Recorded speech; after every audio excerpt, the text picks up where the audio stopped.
आप एफएटीएफ के ऊपर अभी जाएंगे। अभी आपको इंडिया के जरिए जो है वो सख्तियां आएंगी आपके ऊपर। यूनाइटेड नेशन के हवाले से पाबंदियों की बात हो रही है। वेंडी शर्मन जो आई हैं, वेंडी शर्मन जो है वो सिर्फ असेसमेंट लेने आई हैं। मेरे ख्याल है कि वो ये देखना चाहती हैं कि इस हुकूमत के तिलों में कितना तेल मौजूद है। और ये अब चीज ये थी कि हमारा खून बह रहा है, हम बर्बाद हो रहे हैं, इकोनॉमी बर्बाद। हम बार बार कहते हैं भाई $150 बिलियन हमारा लुट गया, 80,000 मार। कभी उनके मुंह से कंडेमनेशन नहीं निकली कि जी जो टेररिस्ट वहां से टेररिज्म करा रहे थे। कि मुर्गी जो है अपने चूज़ों को बचा रही है। तो बिल्कुल सही कह रहे हैं, इमरान खान साहब की जो चूज़ें हैं वो उनके वज़रा हैं। ये सिर्फ इसलिए दी जा रही कि सबसे ऊपर वाला जो चोरों का बॉस है ना, वो इमरान खान साहब है। वो अपने जो नीचे सारा माफिया है, अपने ठग हैं, चोरों को बचाने की कोशिश कर रहा है और अपनी हुकूमत को बचाने के लिए नैब के जो चेयरमैन है उसको एक्सटेंशन दे रहा है। और हेलो फ्रेंड्स, अपना हिंदुस्तान न्यूज़ में आपका स्वागत है। पाकिस्तानी मीडिया इस वीडियो में बता रही है कि इमरान खान में जोश में आके एब्सोल्यूट नॉट तो कह दिया अमेरिका को, मगर उसके अंजाम भुगतने के लिए तैयार हो। अब आईएमएफ, वर्ल्ड बैंक और एफएटीएफ की मीटिंग्स आने वाली, जिसमें पता चल जाएगा हम कितने बहादुर हैं।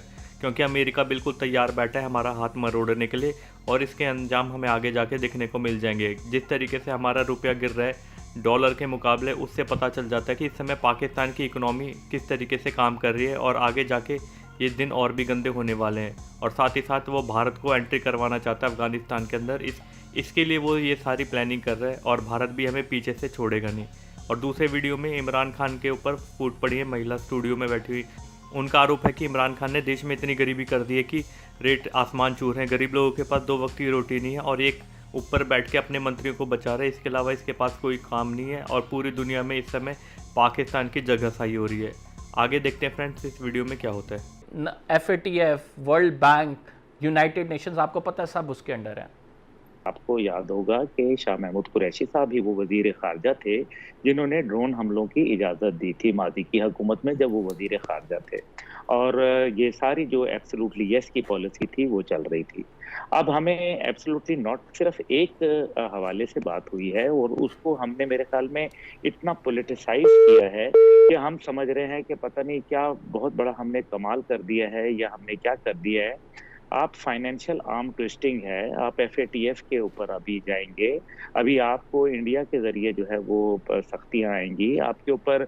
यूनाइटेड नेशन के हवाले से पाबंदियों की बात हो रही है। वेंडी शर्मन जो आई हैं, वेंडी शर्मन जो है वो सिर्फ असेसमेंट लेने आई हैं। मेरे ख्याल है कि वो ये देखना चाहती हैं कि इस हुकूमत के तिलों में कितना तेल मौजूद है और ये क्या हमें सर्व कर सकते हैं।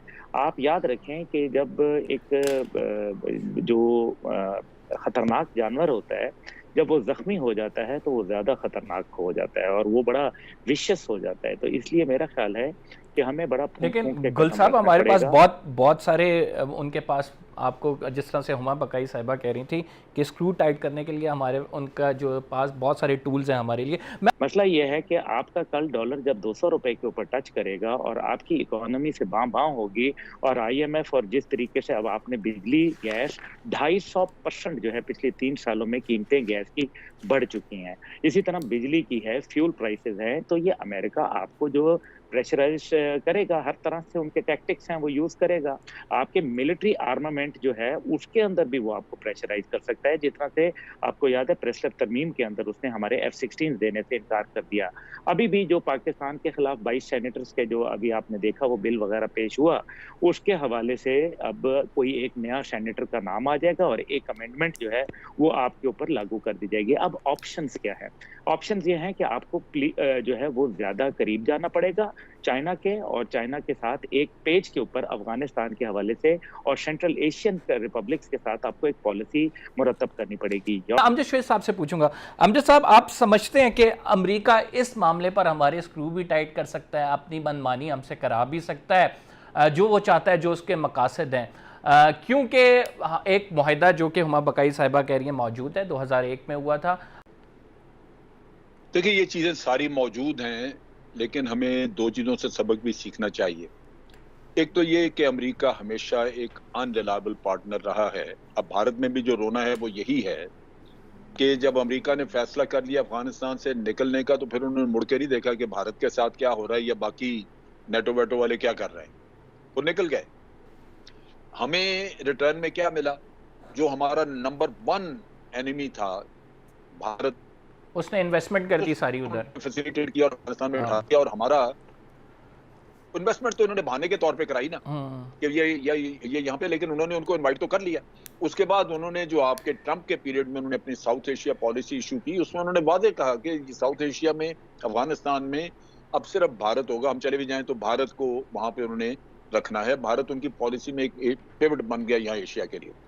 अब चीज ये थी कि हमारा खून बह रहा है, हम बर्बाद हो रहे हैं, इकोनॉमी बर्बाद, हम बार बार कहते हैं भाई $150 बिलियन हमारा लुट गया, 80,000 मार।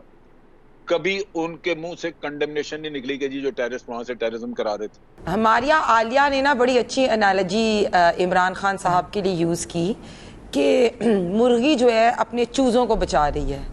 तो बिल्कुल सही कह रहे हैं, इमरान खान साहब की जो चूज़ें हैं वो उनके वज़रा हैं, क्योंकि जिस तरह आपने शुरू में स्टार्ट किया था, बड़ी अच्छी स्टेटमेंट अली अमीन गंडापुर साहब की चलाई आपने, जिसमें उन्होंने कहा कि अवाम जो है वो 10 नवाले खाती है तो 9 नवाले खाए, अगर 100 दाने चीनी के डालती है तो 90 दाने डाले। भाई अवाम तो गिन गिन के चीनी भी डाले, अवाम तो गिन गिन के अपने नवाले भी खाए, लेकिन ये लोग जो हैं, जो 800 अरब की इन्होंने जो चीनी की चोरी की, जो इन्होंने 600 अरब की आटे की चोरी की, जो इन्होंने 500 अरब की LNG की चोरी की, ये नहीं अपना हिसाब दें।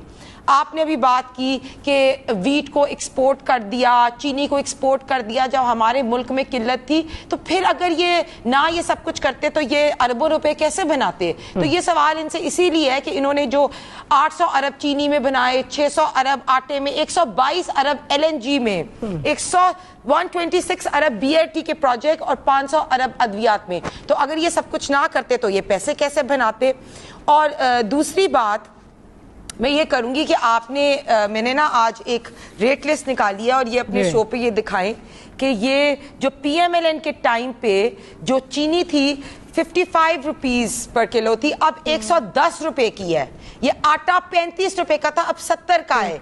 लिप्टन की चाय 1095। तो मैं ये कह रही हूँ कि ये जो इतने फिगर्स देती हैं आपको, तो एक आम इंसान जब यूटिलिटी स्टोर पे भी जाता है, वहां से अपने घर की चीजें खरीदता है, तो उसके बारे में सोचे कि 20,000 रुपए अगर तनख्वाह है तो उसमें आपने स्कूल का बिल भी देना है, बिजली का बिल भी देना है, आपने बच्चों को भी पालना है, आपने 2 वक्त की रोटी भी खानी है। तो उसमें इनके वज़रा आके हमें कहते हैं कि आप 10 नवालों की जगह 9 नवाले खाएं। फिर इनके परवेज खटक साहब कहते हैं, क्या कहते हैं वो, मुझे तो KPK में कोई गरीब ही नहीं नजर आता। इन्होंने अपने पॉलिसीज के से गुर्बत खत्म नहीं की, बेचारी गरीब जो अवाम है ना उसको खत्म कर दिया। शहबाज गिल साहब आके बयान देते हैं, एस्केलेटर पे पाँव रख दिया। तो इनके वजीरों को ना जरा कहें कि इस तरह के बयान ना दें जिससे अवाम का दिल दुखे। तरह इन्होंने क्यों जो नैब के चेयरमैन को एक्सटेंशन दी जा रही है, ये सिर्फ इसलिए दी जा रही है कि सबसे ऊपर वाला जो चोरों का बॉस है ना, वो इमरान खान साहब है।